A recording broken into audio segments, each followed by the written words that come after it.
Assalamualaikum warahmatullahi wabarakatuh. Kembali lagi di sini di channel kesayangan lu semua, Aji Motobike.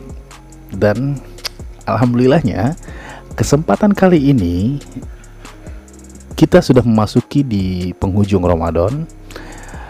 Pada video ini dibuat ini malam ke 30. Aduh, alhamdulillah banget ya, kita sudah memasuki malam ke-30, yaitu malam terakhir di bulan Ramadan. Kalau yang gue rasakan ada dua yang gue rasakan kalau memang sudah terjadi siklonnya seperti ini. Pertama yang gue rasakan itu pasti senang banget, bahagia banget, karena kita besoknya sudah menuju hari kemenangan, ya enggak? Lebaran kita jadinya besok. Tapi momen satunya gue merasakan sedih. Kenapa? Karena Ramadan berakhir. Dan pada dasarnya memang pada saat bulan Ramadan ini kita itu sebenarnya sedang diuji untuk menahan hawa nafsu dari mulai lapar dan hawa nafsu lainnya. Tapi itu menjadi sebuah unik buat kita, buat gue pribadi ya. Kenapa? Dalam 1 tahun kita mendapatkan sebuah pembelajaran bagaimana caranya kita menahan hawa nafsu kita, baik dari makanan atau nafsu mata atau nafsu hati, ingin gibah atau apapun, kita ditahan dengan landasan memperbaiki keimanan kita dalam segi agama. Oke, karena ini malam 30, malam terakhir, gue mengucapkan minal aidin wal faizin, mohon maaf lahir dan batin untuk kawan-kawan semua, kawan-kawan subscribe gue, kawan-kawan yang belum subscribe gue, kawan-kawan yang baru menonton channel gue. Jadi gue mohon maaf lahir batin jika memang ada kesalahan dalam penyampaian video, editing video, ataupun konsep video. Oke, kita kayaknya langsung aja. Akhir-akhir ini memang mata kita atau jari kita di sosial media, kita di sini mengalami kontroversi antara mata, hati, batin dan lainnya. Kenapa sih banyak orang-orang di luar sana yang memang nggak mengerti cara memainkan media sosial? Dan kalau menurut gue itu gimana ya, kurang etis lah. Contoh kita ambil kasus yang kemarin baru-baru ini, yang baru kita lewati kemarin, yaitu masalah bagi-bagi sembako ya, tapi ngeprank. Dan memang banyak juga kasus-kasus yang lainnya, atau salah ucap, atau ketidaksengajaan, atau bagaimanapun. Ya kita sebagai manusia ya, gua secara pandangan pribadi gua memang dia salah, tapi alangkah baiknya memang kita membuka pintu maaf yang sebesar-besarnya, karena kesalahan itu memang dasarnya ada pada manusia. Dan gue nggak mau ambil pusing. Dan kalau memang dia salah, lebih baik memang dia diproses secara hukum yang berlaku. Oke. Tapi di sini gue nggak mau ngomongin itu guys. Asik. Karena konsep gue di sini adalah motobike. Tapi nggak ada salahnya dong kalau gue memang membicarakan tentang informasi ataupun apapun yang sedang terjadi di sini. Karena konsep gue memang motobike dan sebuah informasi gitu. Gue ingin tanya dulu sebelumnya, sebelum kita masuk ke dalam konsep pembicaraan yang pengen gue bahas, bagaimana sih tanggapan kalian tentang bulan Ramadan tahun ini yang kita bersinggungan dengan COVID-19 atau wabah penyakit yang memang sedang marak di dunia? Kalau memang kalian punya jawabannya atau punya komentar, silahkan tinggalkan komentar di bawah di kolom komentar ya, nanti kita bisa sharing di situ. Sedikit aja nih ya, kita bahas sedikit. Menurut pengalaman pribadi gue, memang Ramadan tahun ini agak sedikit berbeda. Karena apa? Karena memang kita sedang dihadapi dengan masalah yang menurut gue lumayan serius, yaitu COVID-19 atau penyakit wabah penyakit yang memang spesies penyakit ini baru. Pada saat itu memang belum diketahui obatnya, tingkat penyebarannya seperti apa, dan alhamdulillah sih memang sudah ada obatnya sekarang, sudah ada tingkat untuk mengatasinya seperti apa, langkah-langkahnya bagaimana. Memang sedikit agak berbeda ya Ramadan tahun ini. Menurut gue tidak semeriah tahun lalu. Kenapa? Karena tahun lalu memang kita dibebaskan dari penyakit ini, tidak ada penyakit ini, dan sekarang kita mengalami penyakit ini yang harus memang membatasi diri kita dari interaksi sosial ataupun kehidupan kita yang sewajarnya sebenarnya pada saat itu. Jadi kita dibatasi untuk berpergian ya, oke. Dibatasi dalam hubungan sosial. Jadi kita kalau mau ketemu orang tuh memang harus punya proteksi diri atau batasan jarak atau bagaimana. Jadi agak sedikit mengganggu. Kita bahas sedikit nggak apa-apa ya, untuk sebuah opening sebelum kita masuk ke intisari video. Jadi menurut kalian bagaimana nih kita menghadapi COVID ini, harus bagaimana? Sedangkan kita memang di sini momennya itu besok Lebaran gitu loh. Tanggapan kalian bagaimana? Tinggalin di komentar. Mudah-mudahan kita bisa saling sharing, kita bisa saling tukar pikiran. Baiknya bagaimana, menanggapi nilai positifnya bagaimana, menanggapi nilai negatifnya bagaimana. Oke deh, check it out. Oke Gaski, kali ini kita mau bahas masalah tentang motor. Balik lagi tentang motor, yaitu worth it nggak sih kita beli motor bekas gitu, atau memang harus beli motor baru kah? Oke, gue di sini akan memberikan sebuah solusi bagaimana caranya lo semua bisa mengerti antara motor baru dan motor bekas atau motor second ya, atau motor bekas pakai. Basically motor gue itu yang baru itu cuma ada dua unit motor gue yang gue benar-benar beli dari baru. Selebihnya itu gue beli motor yang bekas pakai.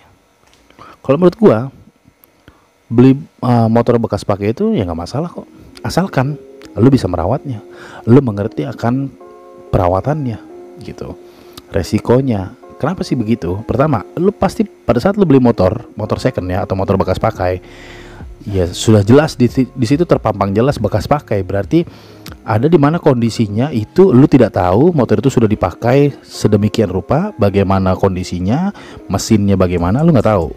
Tapi baik, kalau memang lu mengerti motor, lu beli motor bekas pun bisa menjadi nilai investasi kalau menurut gua. Kenapa? Begini, lu beli motor bekas dengan harga misalnya under 5 juta, di bawah 5 juta, dan memang kebetulan motor ini pasarannya mungkin sekitar 10 juta mungkin, biaya restorasi anggaplah 3 juta, berarti 8 juta, dan selebihnya lu masih punya untung kalau memang motor itu mau lu jual gitu. Dan pada saat musim COVID seperti ini, kalau menurut gua sangat worth it lah kalau beli motor bekas pakai. Kenapa? Karena fungsi sebenarnya sama aja, cuma memang mungkin perbedaannya ada di rasa kalau menurut gue pribadi ya. Tapi nggak tahu kalau menurut kalian bagaimana. Ya pasti ada banyak dan sedikit kekurangannya. Banyak atau sedikit kekurangannya pasti ada. Contoh yang paling mendasar adalah di mana mesin pasti ya. Mesinnya di situ pasti lo agak sedikit butuh retouch atau restorasi lagi pasti. Mungkin atau memang part-part yang sangat berpengaruh dalam mesin, yaitu sistem pembakaran, itu dari seher ya kan, ring seher atau linernya, apapun. Pasti kalau motor bekas pakai itu kita kan nggak tahu bekas pemakaiannya seperti apa ya kan. Yang kita tahu kan cuma odometernya, maksudnya jarak yang sudah ditempuhnya itu yang kita tahu. Itu pun syukur-syukur kalau kita beli pada saat itu kondisi odometernya pun hidup gitu. Jadi kalau menurut gua, lu angkat motor second nggak masalah, asalkan lu mengerti. Saat lu pakai, lu coba, oh seperti ini kurang ini kurang ini gitu. Estimasi budget lu sekian intinya yang penting di saat lu mau angkat motor second, yang harus lu pahami dulu adalah mesin. Rasanya si mesin seperti apa sih? Ya kan? Gue sambil ngerokok nggak apa-apa ya, jangan ditiru, oke? Cukup gua aja. Kalau menurut gua mesin dulu. Yang kedua itu baru dari pajak memajak. Kalau gue pribadi, kenapa? Pajak pemajak masih bisa diurus ya kan, asalkan motor itu lengkap, memang ada STNK-nya dan ada BPKB-nya. Kekurangannya yaitu lu kalau seandainya beli motor second pasti seperti itu, mesinnya Lu nggak tahu, tapi lu bisa rasakan dan lu akan menjadi tahu STNK-nya, pajaknya bagaimana, BPKB-nya akurat nggak dengan STNK-nya, intinya seperti itu. Jadi just hanya ketelitian aja sih. Selebihnya yang poin ketiga adalah fisik. Fisik mempengaruhi sebuah rasa di dalam diri kita gitu. Kenapa gue bilang begitu? Di saat lu melihat motor lu bagus, pasti perasaan lu pun juga senang gitu kan, udah pasti dong. Tapi di saat penampilan motor tersebut lusuh atau bagaimana, itu akan menimbulkan nilai males ya kalau menurut gue ya. Terlebih kalian-kalian yang memang tidak hobi merestorasi gitu. Ada kalanya orang yang memang senang hobi merestorasi, dia melihat motor yang sangat buluk atau bisa dibilang just 50% atau under 50% keadaannya, di situ malah dia punya chemistry. Ya. Kalau memang lu semua di sini nggak punya rasa seperti itu, ya tolong diperhatikan dari mulai segi fisiknya seperti apa. Yang penting part-partnya ini masih bisa terpakai, ya akal-akalan lah pokoknya intinya. Biasanya sih memang baut-bautnya ya, lubang-lubang baut di bodinya itu pada retak biasanya. Terus kalau lecet-lecet ya itu nggak masalah sih kalau menurut gua. Itu ada dua kemungkinan, ya just lo poles aja atau lo cuma bersihin aja, lo kompon, atau memang lo mau repaint. Gua ada punya 3 spek seandainya memang gua mau beli motor second. Pertama itu lihat mesin, kondisi mesin seperti apa. Dari 100% mungkin kalau misalnya kondisi 50% masih gua angkat ya. Kalau di bawah 50% mungkin gua akan timang-timang lagi deh, mikir lagi deh harus gua angkat atau enggak. Atau kalau memang harga cocok dengan kondisi di bawah 50%, kondisi mesinnya ya bisa gua angkat kalau harga cocok. Pertama mesin, yang kedua itu adalah surat menyurat. Itu sangat penting karena apa? Legalitas. Itu adalah legalitas motor layak untuk dipakai di jalan raya ya. Pajak mati lo hidupin dulu.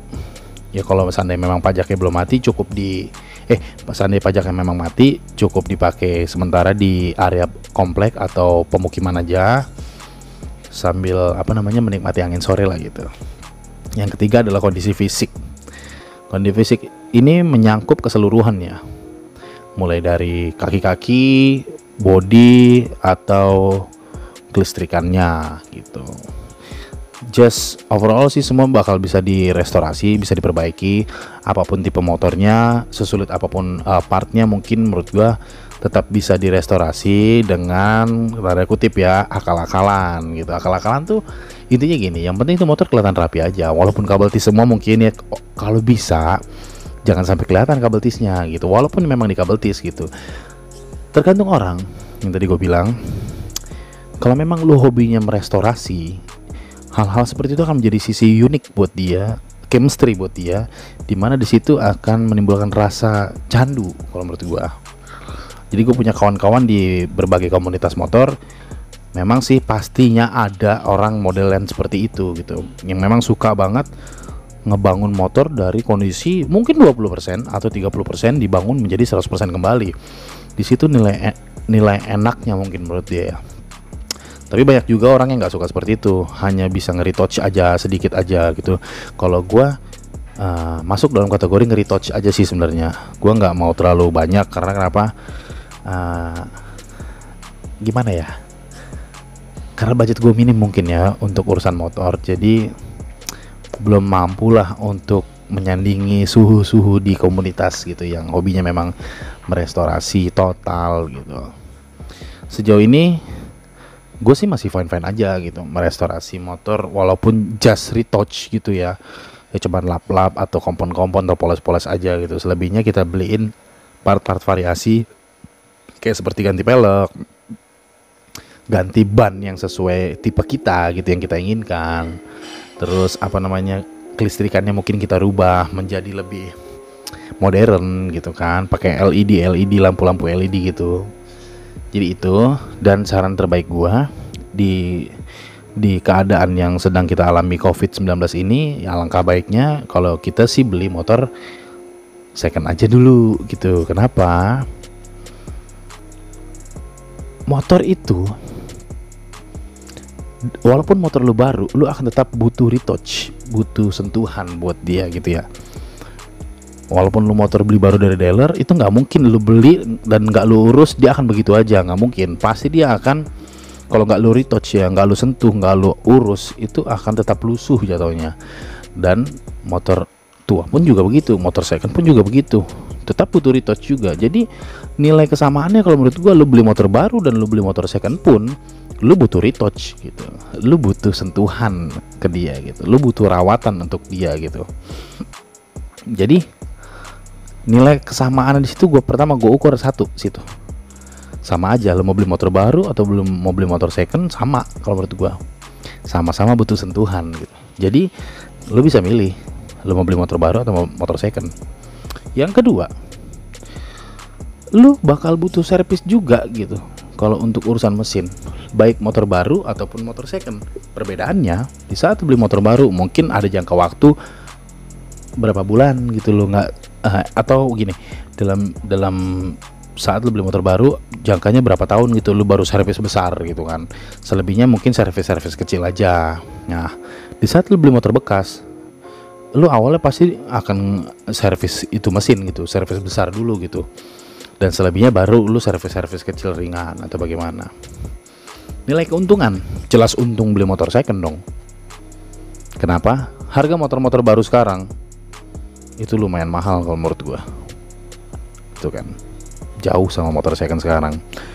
Lu punya duit 2 juta pun sekarang sudah bisa beli motor second yang surat-suratnya lengkap, tapi dengan kondisi mungkin 60%, pajak mati dan lain sebagainya. Lah, murah kan? 2 juta lu bisa dapat motor seperti itu. Dan sekarang lu kalau mau beli motor baru, seandainya cash, lu butuh budget di atas 15 juta lah, paling minim lah kalau menurut gua. Kalau lu cuma punya budget 2 juta ya mungkin lu bisa dijadiin buat DP gitu kan, kredit ke depannya. Dan pasti nilai belinya akan meningkat jika lu kredit di totalnya gitu kan. Tergantung dari kalian mau pilih yang mana. Intinya, kalau kalian beli motor baru, kalian tetap butuh sentuhan untuk itu motor, baik dari servis atau perawatan. Dan lo kalau beli motor second, jelas lo harus servis mesin dia, dan lo perlu sedikit, memang bukan sedikit lagi ya kalau menurut gue, lo akan sangat butuh perawatan untuk ngebuat itu motor tampil lebih cantik gitu. Jadi nilai kesamaan itu sama sebenarnya, tinggal mindset kita aja dirubah. Ya kalau memang kalian hobinya beli motor baru, ya why not, kenapa enggak kalau memang kalian punya kan. Tapi kalau memang kita nggak punya dan kita pengen punya motor, ya beli motor second aja kalau menurut gue gitu. Intinya, di saat lu beli motor second itu nggak akan mempengaruhi nilai pamoritas lu atau taraf hidup lu, nggak mempengaruhi kok. Dan kalau menurut gue pribadi, lu beli motor second, lu bisa merawat motor itu jadi lebih bagus, lebih cantik lagi tampilannya. Itu akan menjadi sebuah nilai kesenangan tersendiri, dan disitu akan ngebuat orang kagum sama lo. Wih, gila ya, motor second yang dominannya motor ini lusuh, tapi di tangan itu orang bisa masih kelihatan bagus. Nah itulah, jadi di situ nikmatnya motor second.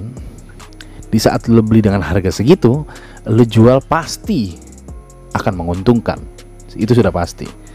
Beda dengan lo beli motor baru. Di saat lo beli motor baru, pada saat ingin lo jual pasti nilainya akan turun. So, pilih yang mana? Motor baru atau motor second? Itu pilihan lo.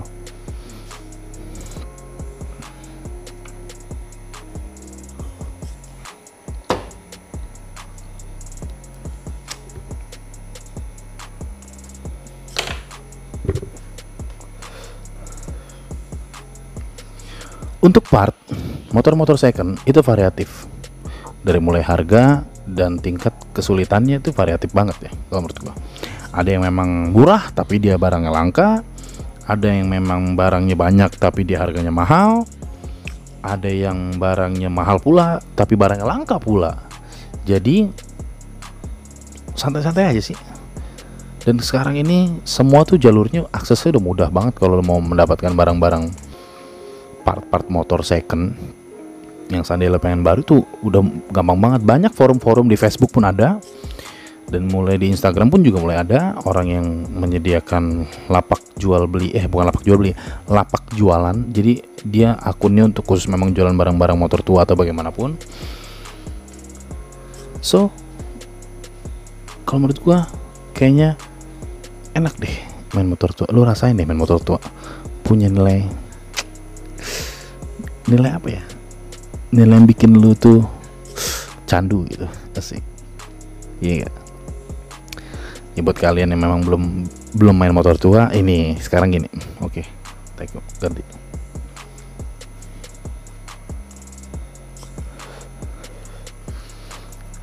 Bagaimana kalau lu memang belum benar-benar pernah main di motor second?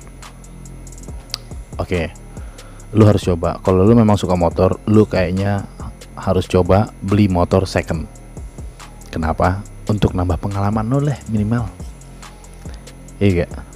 Minimal itu menambah pengalaman lu di motor.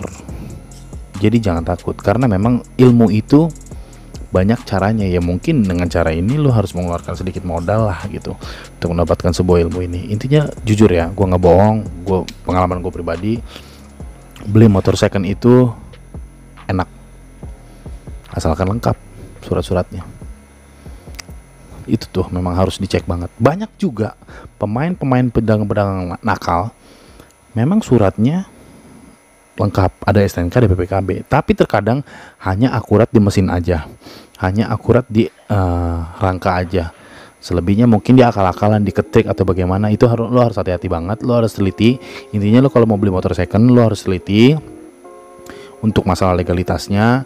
Dan kalau menurut gua, kalau untuk masalah body atau mesin apapun itu ya itu udah resiko ya. Kalau mau main motor tua, dapet yang mesinnya jelek tapi kondisi fisiknya bagus, dapet yang fisiknya bagus, mesinnya pun juga bagus, dapet yang mesinnya bagus tapi kondisi fisiknya jelek dan sebagainya. Intinya variatif ya. Jadi intinya tergantung mata kita melihat aja. Intinya lu harus cermat, pilih-pilih sebaik mungkin dan jangan keburu-buru. Seandainya nih lu mau beli motor second A misalnya, ya kan, terus lu buru-buru gitu mau beli, cari yang ada di mata lu babat. Jangan. Kalau bisa lu cari perbandingannya dulu di Facebook kah, di Instagram kah, atau di forum jual beli lainnya kah. Intinya seperti itu, jangan terburu-buru banget. Karena pengalaman pribadi gue pernah angkat motor merek ini gitu ya, merek A misalnya. Pertama kali gue lihat, wih dapat nih harga sekian nih, menurut gue udah murah. Menurut gue saat motor itu gue beli dan ternyata gue iseng lihat-lihat lagi, ternyata ada yang jauh lebih murah dan kondisi fisiknya itu jauh lebih bagus gitu. Dan belum, karena kita nggak bisa langsung cek kondisi mesinnya gitu kan, jadi kita belum tahu juga. Ya udah, positif thinkingnya mungkin motor yang gue beli ini kondisi mesinnya lebih bagus. Jadi jangan berkecil hati kalau memang dapat momen seperti itu. Intinya harus ekstra sabar, jangan terburu-buru, harus teliti ya kan di saat lo beli motor tua, dan harus cermat dalam masalah budget. Pasaran motor ini segini, budget lu segini, apa yang butuh direstorasi mungkin habis restorasi sekian, jadi tidak rugi-rugi banget lah gitu. Intinya gitu ya, harus cermat. Oke, jadi ini saran gua di tengah bencana COVID-19 ini, kayaknya memang lebih baik dana lu dialokasiin buat beli motor second aja ketimbang motor baru. Karena udah banyak banget men motor baru di jalanan. Setidaknya lu sudah menyelamatkan bukti-bukti sejarah bahwa motor ini pernah beredar di aspal Indonesia. Asik juga, penyelamat motor-motor bersejarah lah. Oke, jadi mungkin segitu aja saran-saran dari gua. Baiknya seperti apa, beli motor baru atau beli motor second pada saat kondisi lagi seperti ini, atau long termnya bagaimana. Gue kurang lebihnya mohon maaf kalau memang ada salah-salah perkataan yang gak lo suka dari perkataan gue. Tapi kawan, jangan lupa ya, follow Instagramnya Aji Motobike, karena gue baru buat Instagramnya Aji Motobike ya, spellnya sama seperti nama channel gue. Follow Instagramnya, jangan lupa di subscribe channelnya, di like, isi komentar kalau memang ada yang kurang dari gua. dan jangan lupa di-share kalau memang video ini memberikan sebuah edukasi buat kalian. Oke? Thank you for watching. Jangan lupa tadi subscribe. Oke? Kurang lebihnya aku mohon maaf. Wabillahi taufiq wal hidayah. Wassalamualaikum warahmatullahi wabarakatuh.